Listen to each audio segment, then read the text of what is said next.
أعزائي المشاهدين، سلام الرب معكم.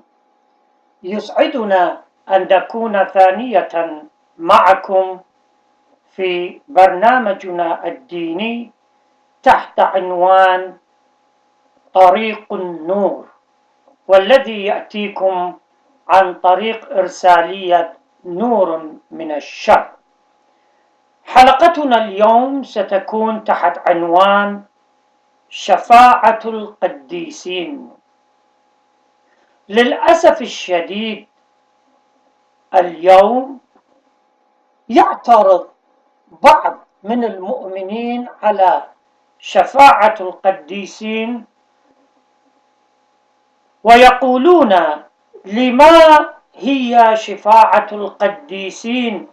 لأن يوحنا الرسول يقول: إن خطئ أحدكم فلنا شفيع عند الآب، يسوع المسيح البار. الرسالة الأولى ليوحنا الفصل الثاني السطر الأول.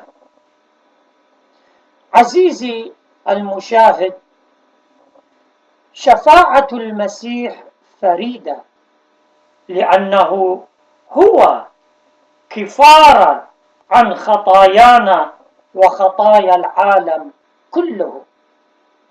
نجدها أيضا في الرسالة الأولى ليوحنا الفصل الثاني السطر الثاني. والنص لا يقول إن شفاعة المسيح وحيدة. ويعودون المعترضون ويقولون: قد قال المسيح: تعالوا إلي يا جميع المتعبين وأنا أريحكم.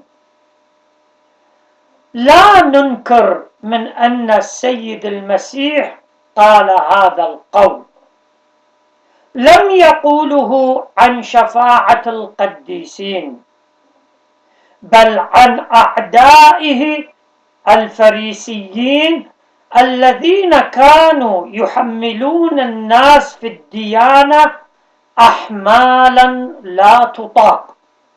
لهذا أردف يسوع قائلا: لأن نيري لين وحملي خفيف، يعني ألين وأخف من نير الفريسيين. من جهة أخرى، المسيح ليس حسب الكتاب المقدس الشفيع الوحيد، بل الوسيط الوحيد. فروح القدس شفيع لنا. يقول الرسول في رسالته إلى روميا الفصل الثامن السطر 26: الروح القدس يشفع فينا بآنات لا توصف. وشفاعة القديسين ما هي إلا من تدفق ينابيع المسيح. وإذا صنع القديس أعجوبة أو نال لغيره نعمة، فإنه يعملها بقوة اسم المسيح. وإليكم البرهان. قال بطرس: ليس لي فضة ولا ذهب، ولكني أعطيك ما عندي. باسم يسوع الناصري قم وامشي. أعمال الفصل الثالث السطر 6 إلى 8. وفي سفر يشوع بن سيراخ الفصل 44 من السطر 17: وجد نوح برا كاملا، وبه كانت المصالحة في زمن الغضب. وبه كانت المصالحة في زمن الغضب. أما في سفر تكوين الفصل 18 والسطر 20 إلى 33 يقول: نقرأ قصة شفاعة إبراهيم بأهل سادوم وعامورة، أي أن أبينا إبراهيم تشفع للرب من أجل أهل سادوم وعامورة. وأيضا في تكوين الفصل 19 السطر 21 قال الرب للوط: ها أنا ذا قد شفعتك في هذا الأمر أيضا، بأن لا أقلب المدينة التي ذكرت. شفعتك.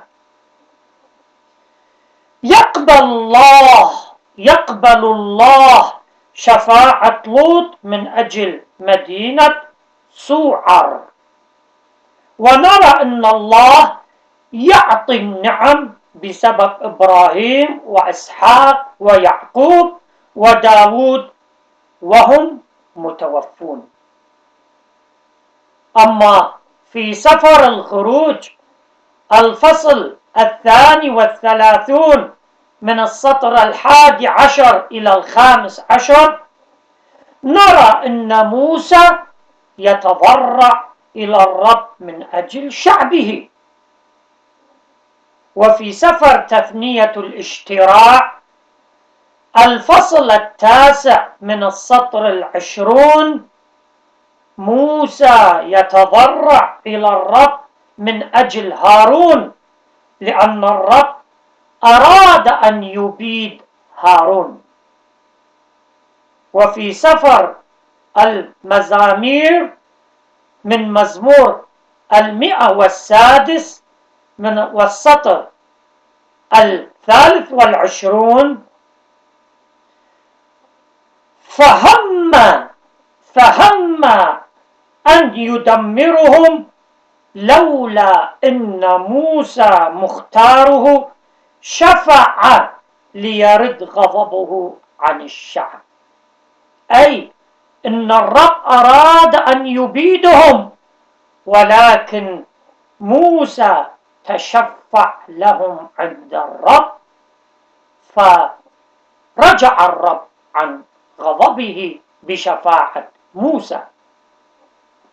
وفي سفر العدد من الفصل 16 السطر 47 و48 فأخذ هارون كما قال موسى وأسرع إلى ما بين الجماعة، فإذا الضربة قد بدأت في الشعب، فقدم البخور وكفر عن الشعب، ووقف بين الموت والأحياء فكفت الضربة.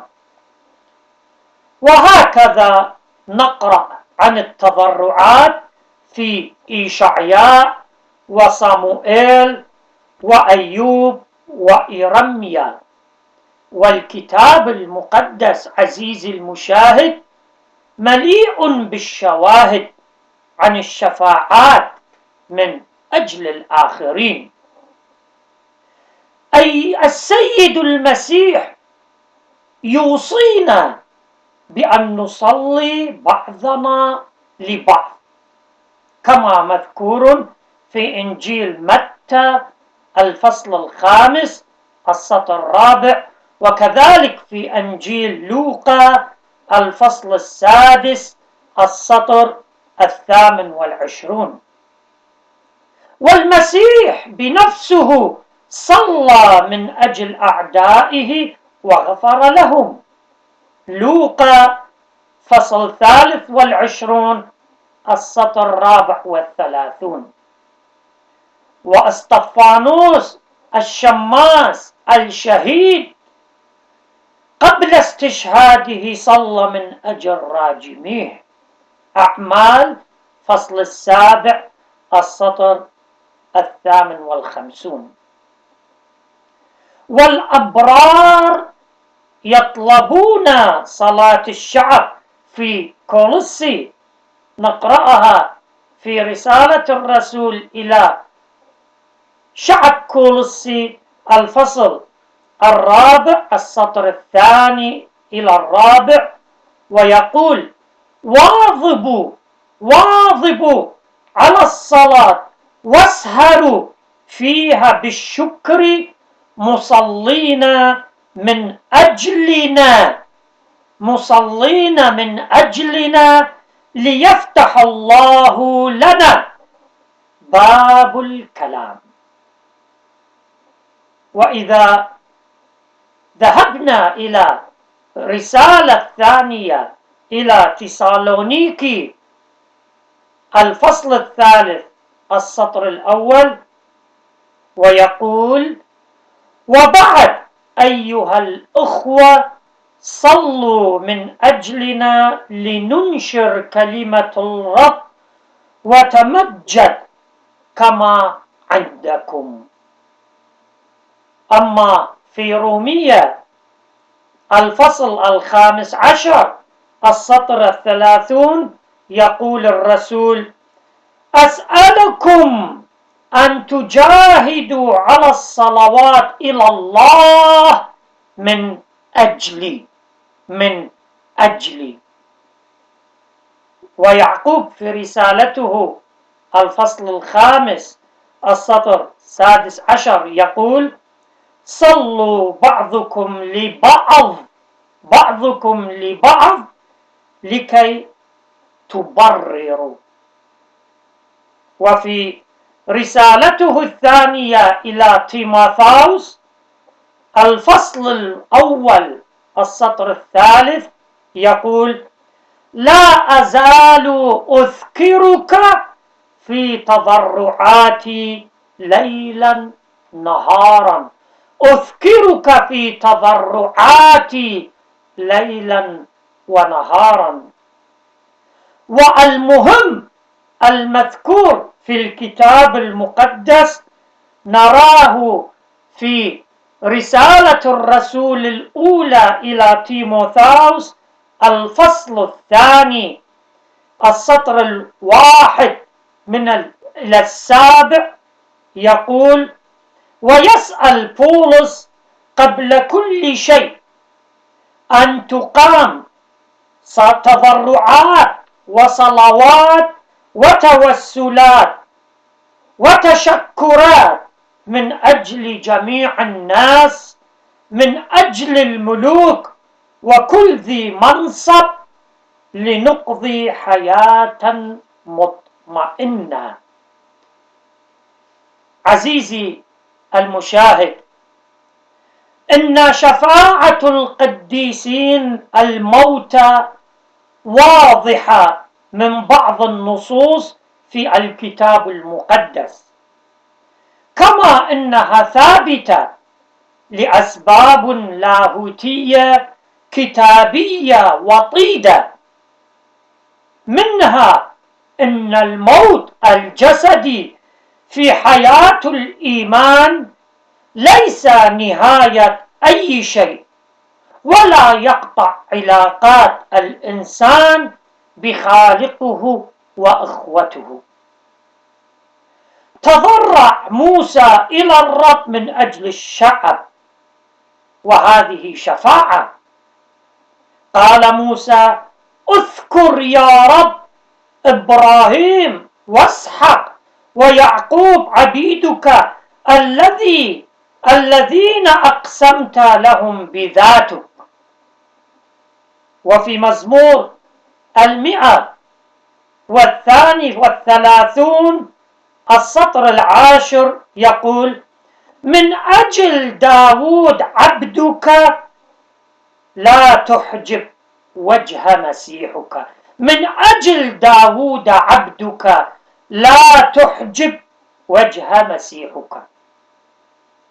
والرسول بولس يقول: دنوتم إلى كنيسة الأبكار المكتوبين في السماوات، وإلى الله ديان الجميع، وإلى أرواح الصديقين المكملين.